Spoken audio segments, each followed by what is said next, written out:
na prometa qui bino été en même temps tozo humaniser la prison, en même temps to faire exécuter peine de mort.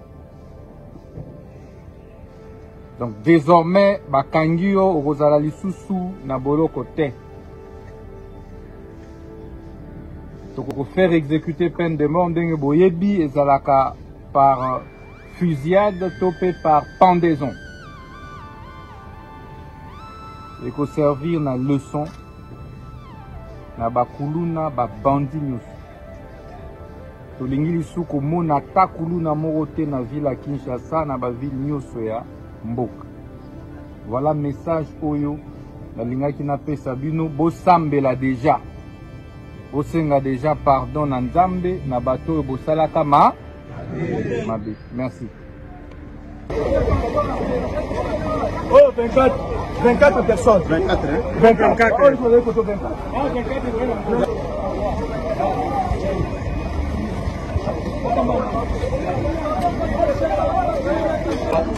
papa, faut te rendre 24.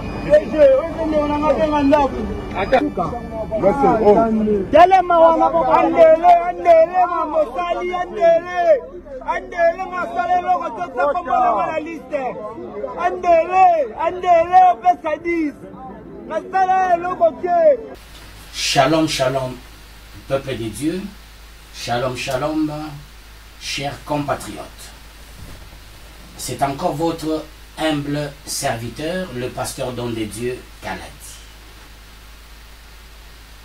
Je fais un travail de sensibilisation sur la Constitution. Certains se posent la question, qui est derrière moi? Je travaille pour qui? C'est une bonne question. Ou ce sont des bonnes questions. Vous devez savoir, avec un de mes anciens, après sa formation de la radio Hirondelle, il travaillait à une des radios de la place, Djedjidja, comme directeur technique. J'ai eu affaire avec lui beaucoup d'émissions sur la Constitution. J'ai eu cette Constitution le 9 février 2006. Et pourtant, cette Constitution a été promulguée le 18 février 2006. D'où j'ai lu cette Constitution depuis le 9 février 2006. J'étais le nom de la personne qui m'avait donné, et ce n'est pas n'importe qui, parmi les rédacteurs de cette Constitution. J'ai eu à discuter avec lui et j'ai fait beaucoup des annotations. C'est une constitution qui a beaucoup de faiblesses. J'avais présenté les faiblesses de cette constitution.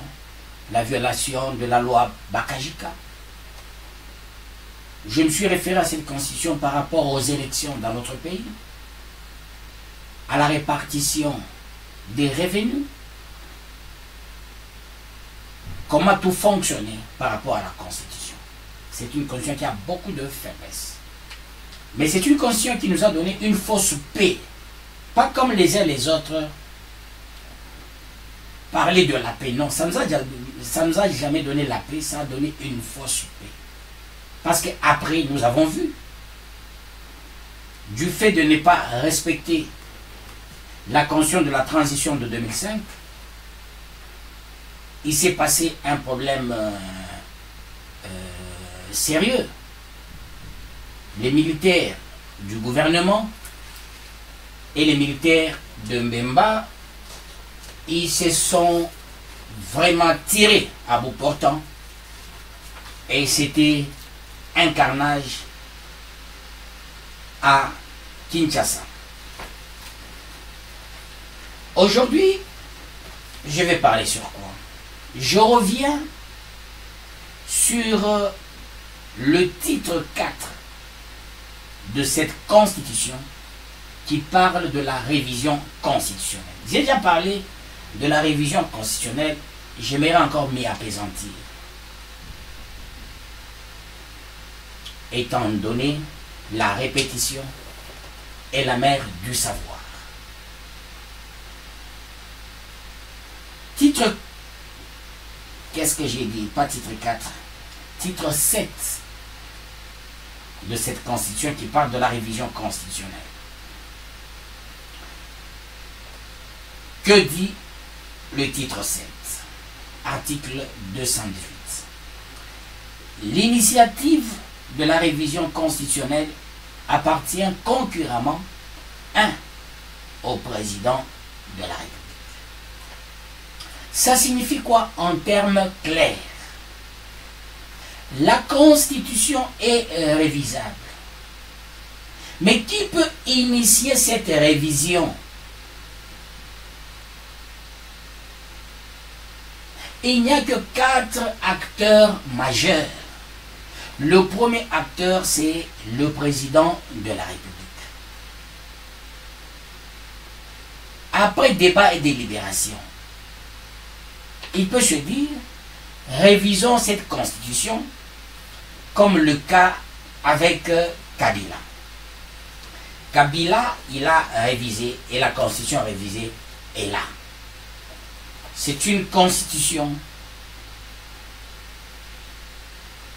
modifiée par la loi numéro 11/002 du 20 janvier 2011 portant révision de certains articles de la Constitution de la République démocratique du Congo du 18 février 2006. Quand il y avait cette révision de certains articles, je m'étais posé la question de l'opportunité. Est-ce que Kabila était légal pour initier cette modification? Oui. Est-ce qu'il y avait opportunité? Parce que le problème de Kabila était ce qu'on appelle le calcul politique. Notre constitution prévoit le scrutin de 2 tours, mais lui, il a réduit à 1 tour. Parce que à cette époque-là, le deuxième tour, il fallait véritablement des associations, des partis. Dès lors, les partis allaient s'associer. Alors, comme c'était le temps de Papa Étienne Tshisekedi, il y avait un bon calcul politique. Est-ce que Kabila avait tort de faire ses calculs politiques? Je dis non. Il n'avait pas tort.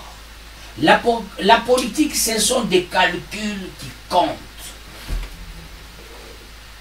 Il n'y avait pas de l'opportunité, mais il y avait seulement un calcul politique. Il se disait, aller au deuxième tour avec Papa Étienne Tshisekedi, il aura beaucoup d'alliés, il perdrait à plate couture. D'où il fallait de 2 tours à 1 tour. Quand on est au pouvoir, on organise les élections.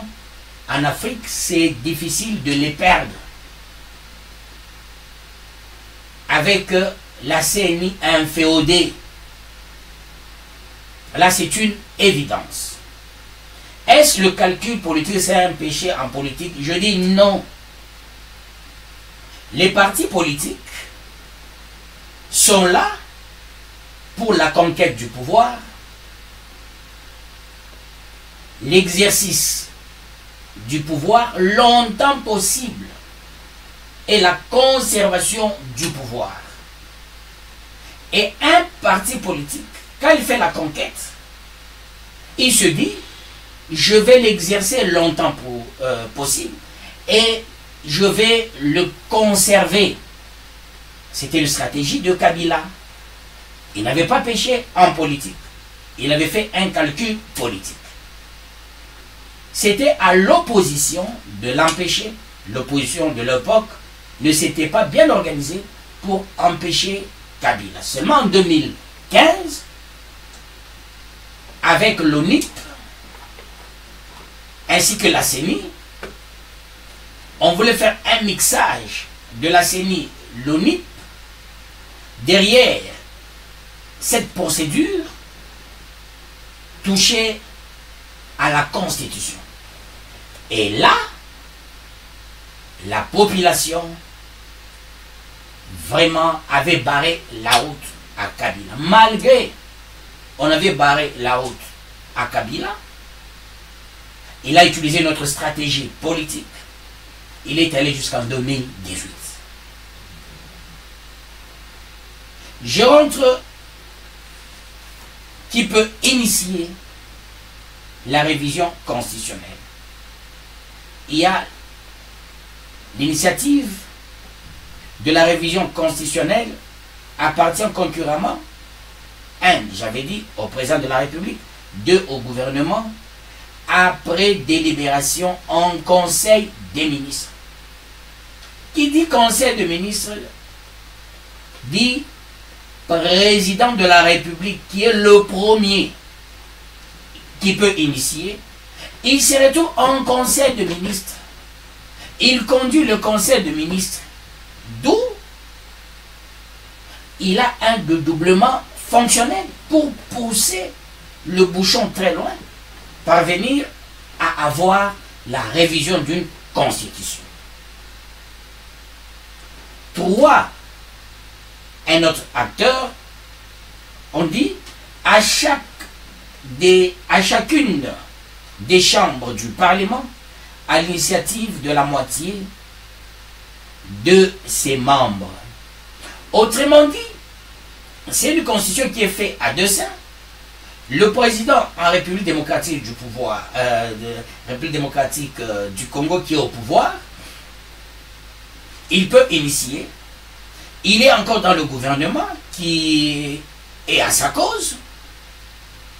Mais 3/4, quand on parle à chacune des chambres du Parlement à l'initiative, non, plutôt de la moitié. La troisième initiative, nous avons la moitié des membres. Or, le président de la République, il a la majorité. Comme à l'époque, Kabila avait la majorité. Et quand quelqu'un il a une majorité, il a cette facilité d'initier cette procédure et atteindre la révision constitutionnelle ou la révision de la Constitution.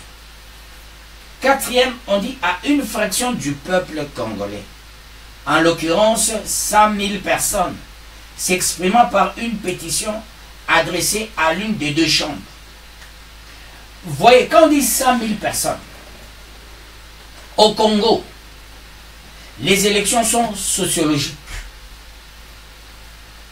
D'où il faut marteler là-dessus pour rendre les élections compétitives, véritablement intellectuelles, expérimentales, que de rendre les élections sociologiques. Quand on dit 100 000 personnes, pensez-vous que Kabila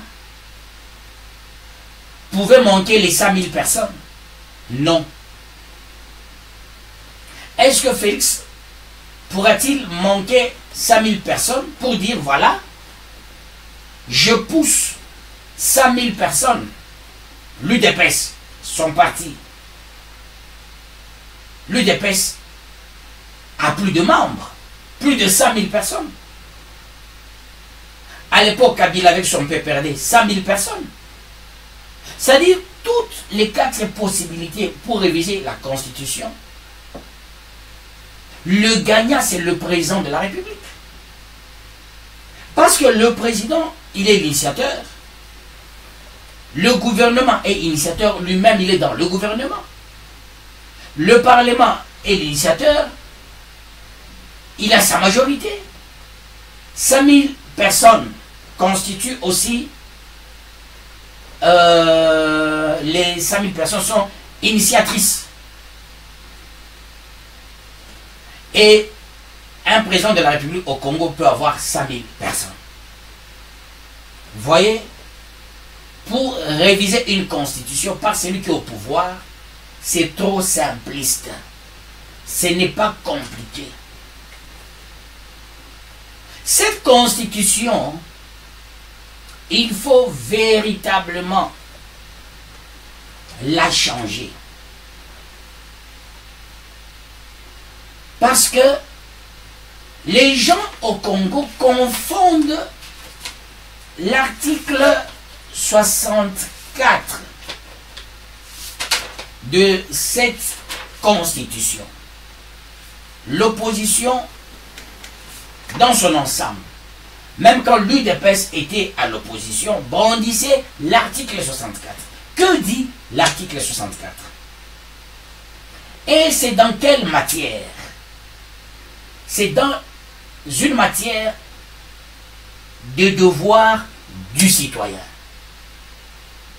Les devoirs du citoyen. Le chapitre 4. Parce que le chapitre 3 parle des droits collectifs. Il y a une différence entre le droit et le devoir, ainsi que les obligations. C'est pourquoi à l'université, j'ai le cours de droit civil des obligations. J'ai le cours des droits civils des personnes. J'ai le cours des droits civils des biens. C'est pour comprendre qu'est-ce que c'est un droit civil des biens, des obligations et des personnes. Comment comprendre le droit de l'homme et des personnes? Droit de l'homme et des personnes. Pourquoi droit de l'homme? Pourquoi droit des personnes? Le droit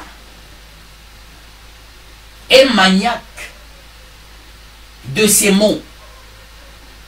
Le droit ne trahit pas ces mots. Et il faut faire attention avec chaque mot en droit. Que dit l'article 64? Je lis.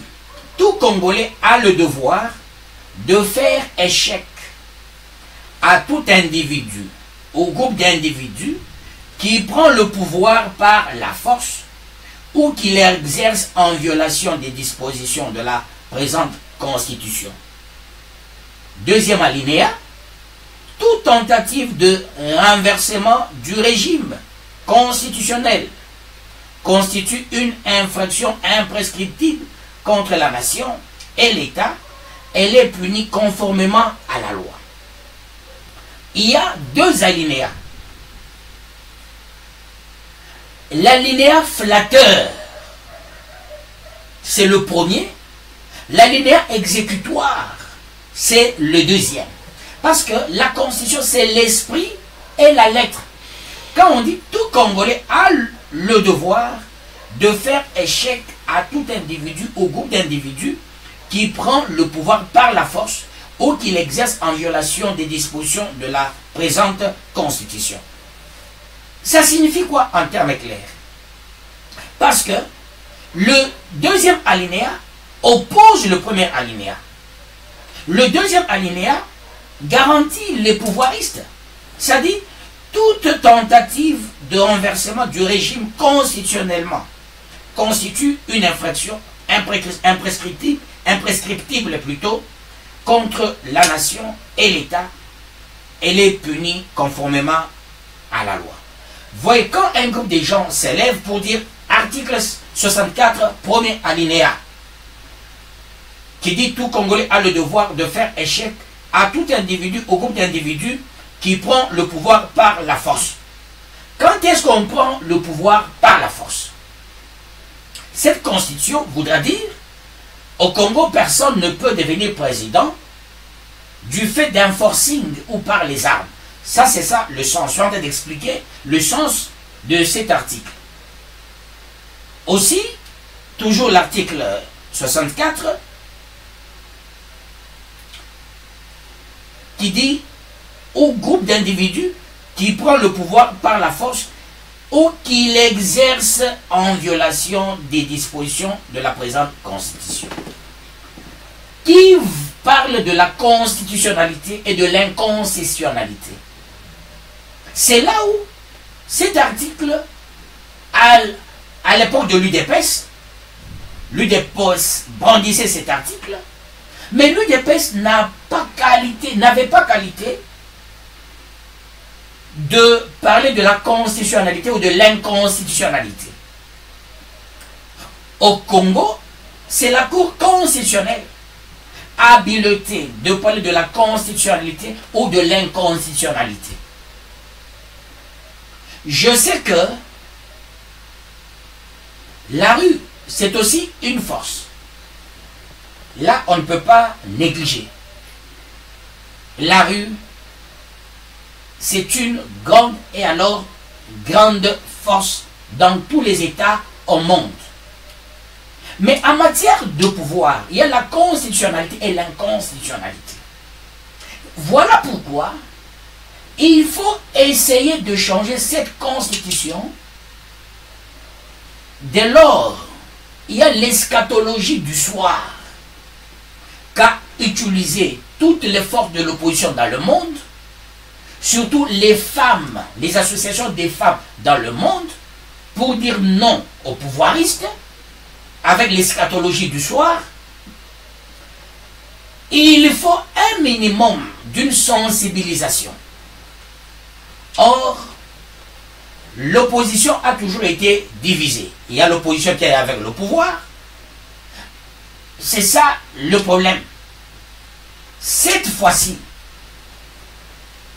l'opposition allait se ranger derrière Moïse. Il fallait que Moïse soit le porte-parole.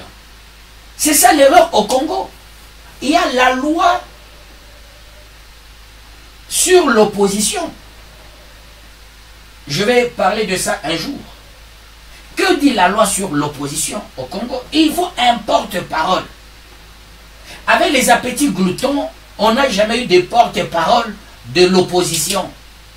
Opposition, organisez-vous. C'est encore le début du deuxième mandat du président Félix. Ayez votre porte-parole pour faire face et rester dans la loi. Parce que cette loi de l'opposition était légiférée, reconnue. Et on a déclaré sa constitutionnalité. Ça respecte les normes. Alors quand l'opposition, voilà, c'est là où l'opposition devient faible, par manque d'avoir le porte-parole, qui est l'interface du pouvoir, pour bien cadrer, recadrer, amener les desiderata de leur obédience, et aussi pousser le président, le gouvernement au pilori. Sans le porte-parole de l'opposition, avec une opposition divisée, il n'y aura pas de force pour faire chanter le pouvoir. Opposition, commencez par vous organiser. Quand vous clamez article 64, c'est comme les perroquets. Vous déclarez article 64 en violation de l'opposition, de la loi sur l'opposition. Et pourtant, nous avons une loi sur l'opposition en République démocratique du Congo. Vous de l'opposition, relisez cette loi-là, organisez-vous.